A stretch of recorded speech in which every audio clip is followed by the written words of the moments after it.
Superbe pays aux terres généreuses et luxuriantes, l'Ouganda est situé entre les forêts tropicales de l'Afrique centrale et les plaines du Kenya. Saison après saison, la pluie nourrit son sol et en fait le domaine fertile de l'une des faunes les plus variées du continent africain. Malheureusement, 30 années de guerre civile ont ravagé ce paradis de la nature.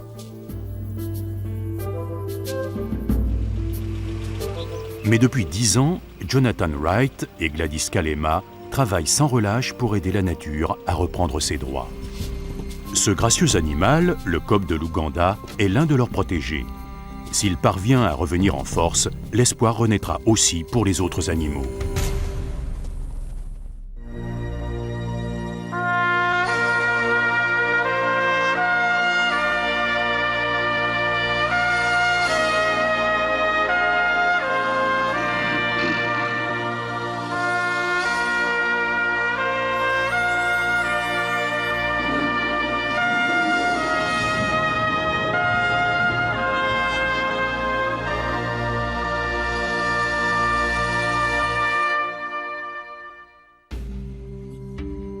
Rares sont les régions du monde qui ont la beauté de l'Ouganda. À travers ces vastes plaines, l'Ouganda abritait autrefois une faune d'une variété qui dépasse l'imagination. En bordure de ces lacs et de ces cours d'eau sans fin, on trouvait la plus belle des mosaïques de la faune sauvage d'Afrique.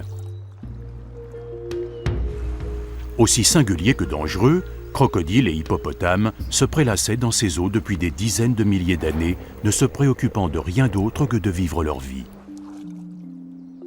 Dans l'ouest du pays, là où les plaines font place à la forêt tropicale, les bois fourmillent encore de la plus grande diversité de singes du monde. C'est le royaume des chimpanzés et des colobes.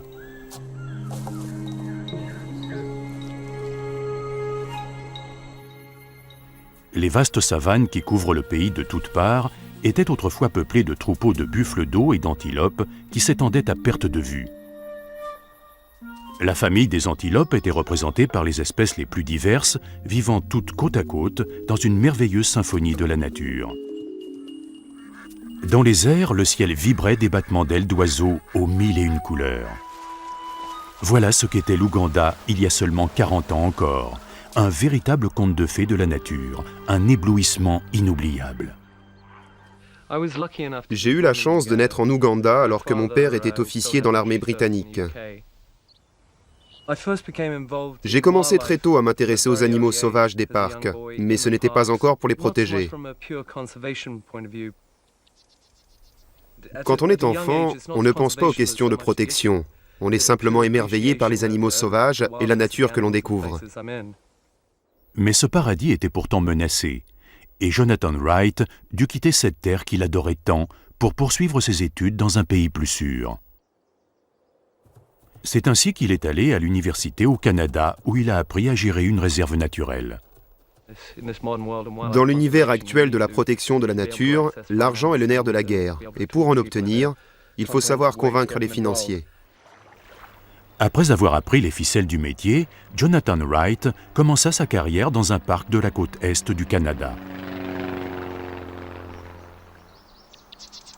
Mais l'appel de la nature de l'Ouganda était trop fort pour qu'il résiste plus longtemps. Une fois qu'on est allé en Afrique, on a ce pays dans le sang. Ces grandes étendues sauvages, la liberté, l'espace. Vivre à côté des éléphants sauvages, les voir évoluer en toute liberté dans ce splendide paysage, c'est fabuleux. Mais quand Jonathan Wright est revenu en Ouganda en 1991, il ne s'attendait pas à recevoir un tel choc. Les grands espaces sauvages et les animaux qu'il admirait quand il était enfant avaient terriblement souffert pendant son absence. Là où il avait vu autrefois d'immenses troupeaux d'éléphants et d'antilopes, il s'estimait heureux de voir encore un animal au kilomètre carré. Seule une poignée d'animaux sauvages avait survécu au massacre des années 70 et 80. Les guerres civiles meurtrières avaient fait de terribles ravages. Aussi superbe que soit sa nature, l'Ouganda ne peut rien contre le fait qu'il est situé en plein cœur du champ de bataille de l'Afrique de l'Est. Le Rwanda, le Congo et le Soudan ont tous traversé de terribles conflits et l'Ouganda lui-même a connu des heures sanglantes. Sous la dictature d'Idi Amin Dada, des milliers d'Ougandais ont été massacrés. Puis, en 1979, le pays est entré en guerre contre la Tanzanie. Les armées ont alors pillé sans vergogne la nature et les parcs nationaux du pays pour alimenter leurs cantines. Les animaux ont été abattus pour faire des milliers de tonnes de viande de boucherie. À son retour, Jonathan Wright s'est rapidement rendu compte que l'une de ses espèces préférées, le kobe de l'Ouganda, était gravement menacée. Ce gracieux animal, appelé Cobus cobe en latin, ressemble beaucoup à un impala, mais les deux espèces ne sont pas apparentées. Les kobs de l'Ouganda sont comme des soldats à la parade, vifs et droits comme des i, avec un panache de poils blancs sur la gorge. Avec leur pelage court et luisant et cette bande noire qui descend le long de leurs deux pattes avant, ils sont tous identiques. La nature l'a voulu ainsi. Plus fines et plus légères, les femelles se rassemblent en troupeaux d'une quarantaine d'individus sans ordre hiérarchique apparent. Les mâles adultes ont toujours été un gibier très prisé. Plus lourds que les femelles, ils peuvent peser jusqu'à 130 kg. Les chasseurs s'intéressaient surtout à leurs superbes cornes en forme de lyre, leur moyen de défense contre les prédateurs et un solide argument pour écarter les importuns. Les mâles sont des animaux fiers qui défendent leur territoire bec et ongles. Ils ne supportent pas qu'on empiète sur leur plate-bande. Les antilopes que l'on voit sur les photos sont généralement des kobs de l'Ouganda. Jonathan Wright était résolu à faire tout ce qui était en son pouvoir pour aider les troupeaux de kobs à se reconstituer. Pour réussir dans cette entreprise, il s'est associé à Gladys Kalema, responsable des services vétérinaires d'Ouganda et à l'époque seule spécialiste des animaux sauvages. Mais si elle partageait sa passion pour les kobs de l'Ouganda, elle savait aussi que dans un pays si démuni, leur tâche ne serait pas facile.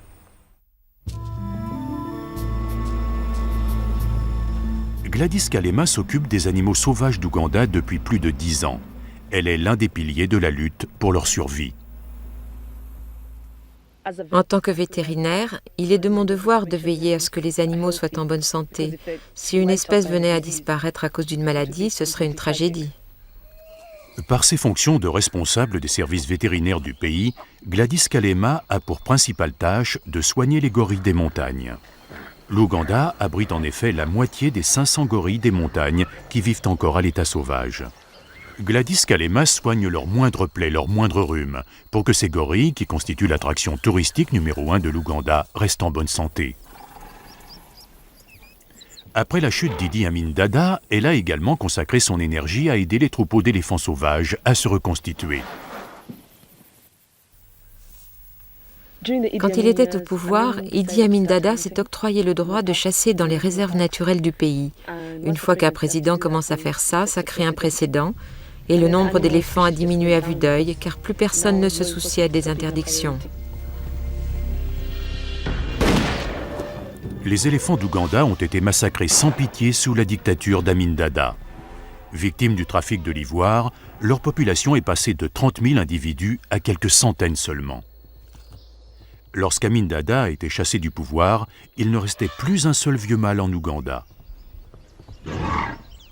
Mais maintenant que la situation est revenue à la normale, les jeunes mâles commencent à remplir les fonctions de leurs aînés. Dans d'autres régions d'Afrique, un mâle de cet âge devrait attendre encore 10 ans avant d'avoir le droit de s'accoupler avec une femelle. Mais ici, sans aucun mâle plus âgé pour le supplanter, il peut s'accoupler à loisir dès qu'il a atteint sa maturité sexuelle.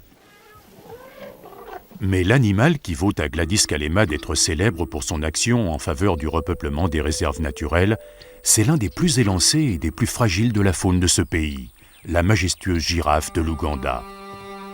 Alors qu'elles étaient autrefois des milliers, seules quelques dizaines de girafes pèsent aujourd'hui dans les savanes des parcs nationaux.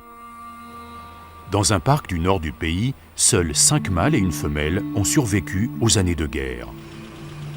Gladys savait qu'ils étaient trop peu nombreux pour maintenir une population viable, et pour les aider à survivre, il fallait qu'elle fasse venir d'autres femelles.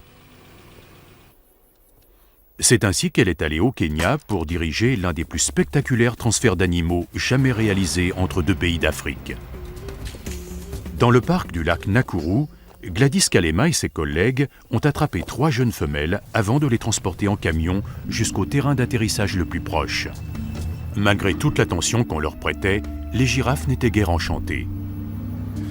Il fallait les conduire à destination le plus rapidement possible. Tout retard augmentait les risques de les perdre. Sur leur passage, les curieux se pressaient pour les voir.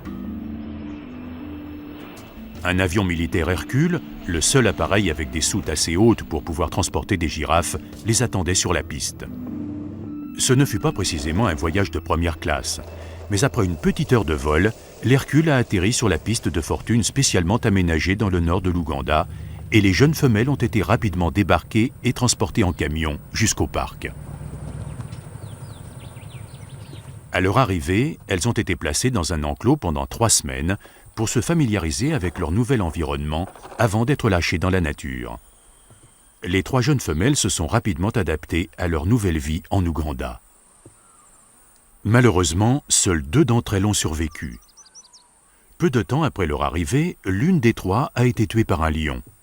Mais les 2 autres se sont accouplées avec les mâles du parc et la population de girafes de l'Ouganda s'est ainsi progressivement reconstituée. Il est capital de protéger les animaux sauvages. Ils représentent une immense richesse, aussi bien pour ce pays que pour le reste du monde. Aujourd'hui, Gladys est venue voir comment avance le projet que dirige Jonathan Wright pour sauver la disparition de son animal préféré, le cob de l'Ouganda. La réserve naturelle de Semliki est l'un des parcs d'Ouganda qui montre les signes de reprise les plus encourageants.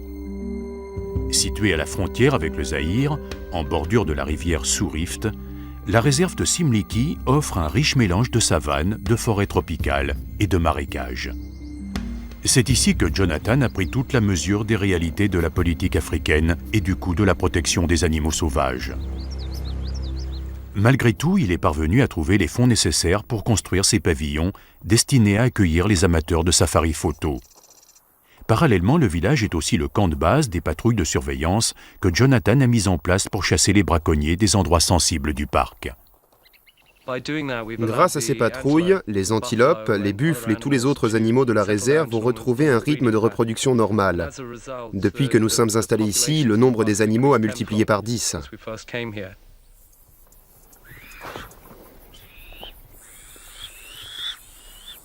La nature reprend rapidement ses droits si on la laisse en paix et si les animaux sont suffisamment nombreux pour se reproduire.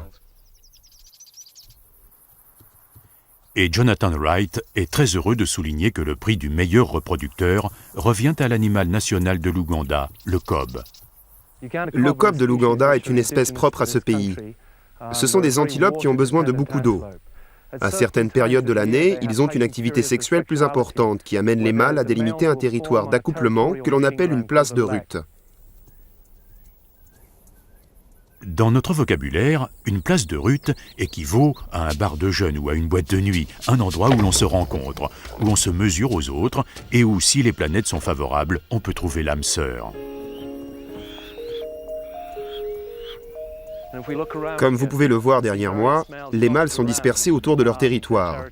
Chacun d'entre eux a un territoire d'une vingtaine de mètres et ils s'affrontent les uns les autres en permanence pour prendre celui du voisin. Les combats qu'ils se livrent pour garder leur place de rut n'ont qu'une seule règle. Pousse-toi de là que je m'y mette. Pour le spectateur, il ressemble parfois à un ballet, mais l'objectif est aussi simple que déloyal, sortir l'adversaire du ring.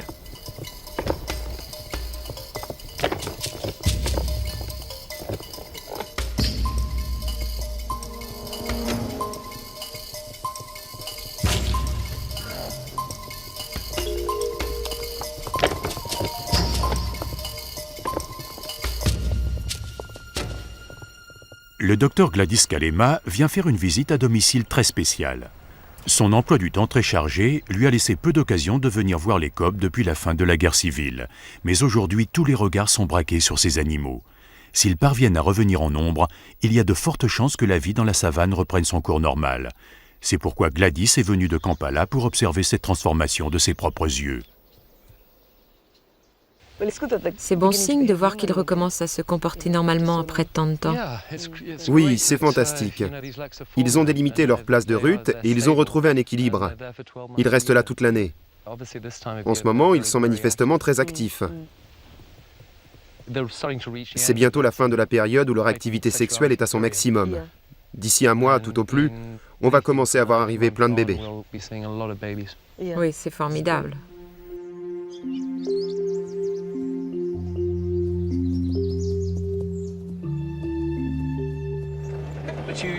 Il y a seulement un an ou deux, il y avait encore très peu de mâles avec des cornes d'adultes. Je crois que c'est comme pour les éléphants. La plupart des grands mâles avaient été abattus.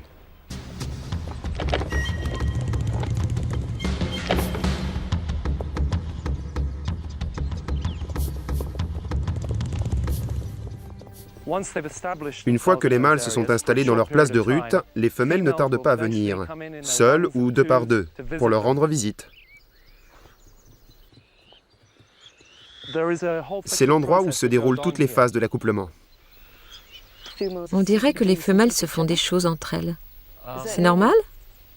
Oui, à mesure que les femelles arrivent dans la place de rut, d'autres femelles s'approchent d'elles pour les stimuler comme le font les mâles. Elles les mordillent, les lèchent et mettent leurs pattes avant sous le ventre des autres femelles avant de monter sur elles, comme les mâles. De nombreuses autres espèces manifestent également ce type de comportement.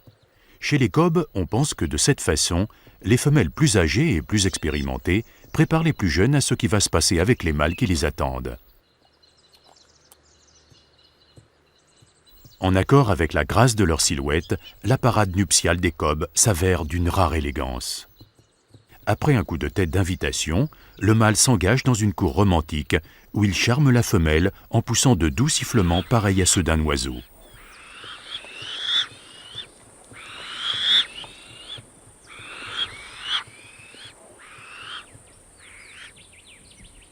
Ces chants résonnent à travers la place de rut et souvent d'autres mâles les reprennent en chœur. Le prétendant attend un signe, un hochement de tête, un battement de queue, avant de passer à l'action.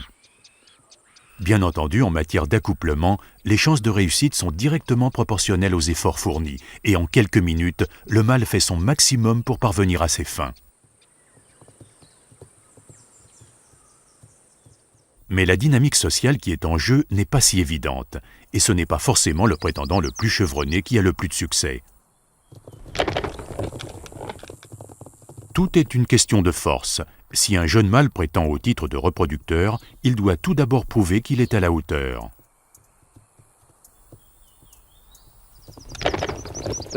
Le centre de la place de rut est l'endroit clé.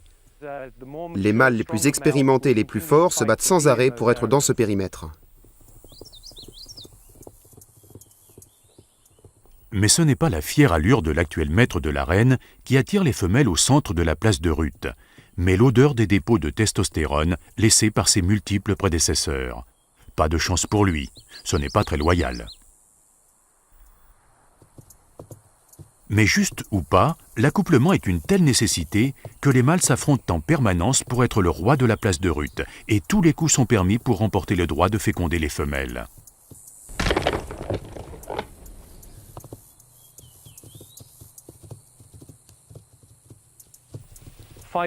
Les duels entre mâles sont redoutables. Ils sont très brefs mais extrêmement violents. C'est l'un des grands champs de bataille de l'Afrique. Lorsqu'un mâle est évincé par un rival, cela ne signifie pas qu'il ne pourra pas du tout s'accoupler. Il s'éloigne pour reprendre des forces et il revient à la charge quelques minutes après. Et c'est le plus fort qui gagne. De toute évidence, depuis qu'ils ont retrouvé leur tranquillité, les kobs, avec la bénédiction de la nature, ont fait des miracles pour reconstituer leur troupeau dans les savanes de l'Ouganda. Ce qui compte maintenant, c'est de surveiller leur santé pour être sûr que cette réussite si durement atteinte ne soit pas réduite à néant. Jonathan Wright et Gladys Kalema ont enfin repéré le mâle qui, malgré lui, va bientôt subir une expérience quelque peu désagréable pour le bien-être de son espèce. Les yeux rivés sur lui, ils suivent le jeune mâle de retour dans son groupe. Il est dans ma ligne de mire. J'y vais. Super, la flèche l'a touché. Il est parti par là. D'accord. Ok. On y va. Ok.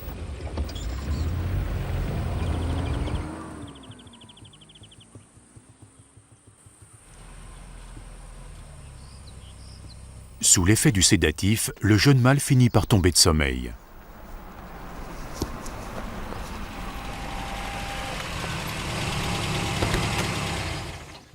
Gladys se dépêche car elle sait que chaque seconde écoulée accroît le stress que subit le cob. Mais c'est la seule solution pour obtenir de précieux renseignements.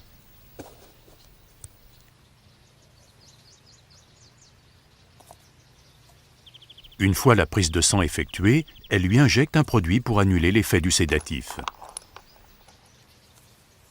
Après analyse des échantillons de son sang, le cob a été déclaré en parfaite santé.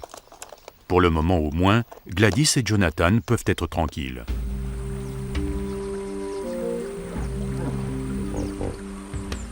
Mais même si l'Ouganda, la perle de l'Afrique, est aujourd'hui en paix, et si les animaux sauvages sont en voie de rétablissement, Jonathan Wright sait que la lutte pour leur survie ne fait que commencer. Sans une véritable volonté de les protéger, les plaines d'Ouganda pourraient très facilement se vider de nouveau de leurs habitants et retomber dans le silence.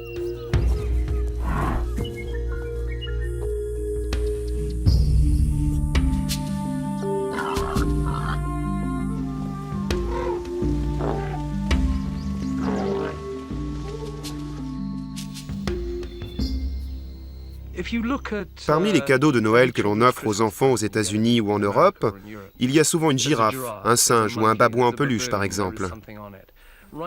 Mais à l'heure actuelle, tous ces animaux, aussi précieux d'un point de vue commercial, n'existent pratiquement plus à l'état sauvage. Et si l'on continue comme ça, dans peu de temps, car ce processus est très rapide, ces animaux que nous admirons auront définitivement disparu.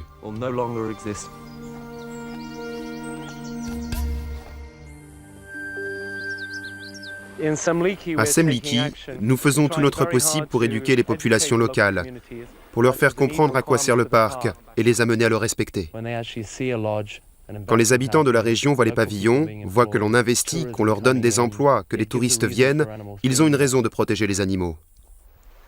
Nous ne recevons pratiquement aucune aide financière, pratiquement aucune subvention.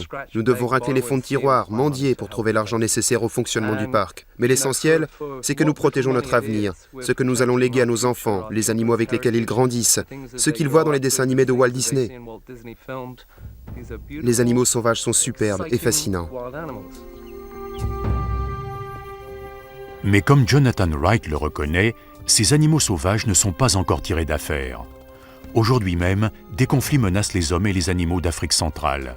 10 années d'efforts pour les protéger pourraient être réduites à néant. La faune d'Ouganda risque une fois encore d'être menacée d'extinction.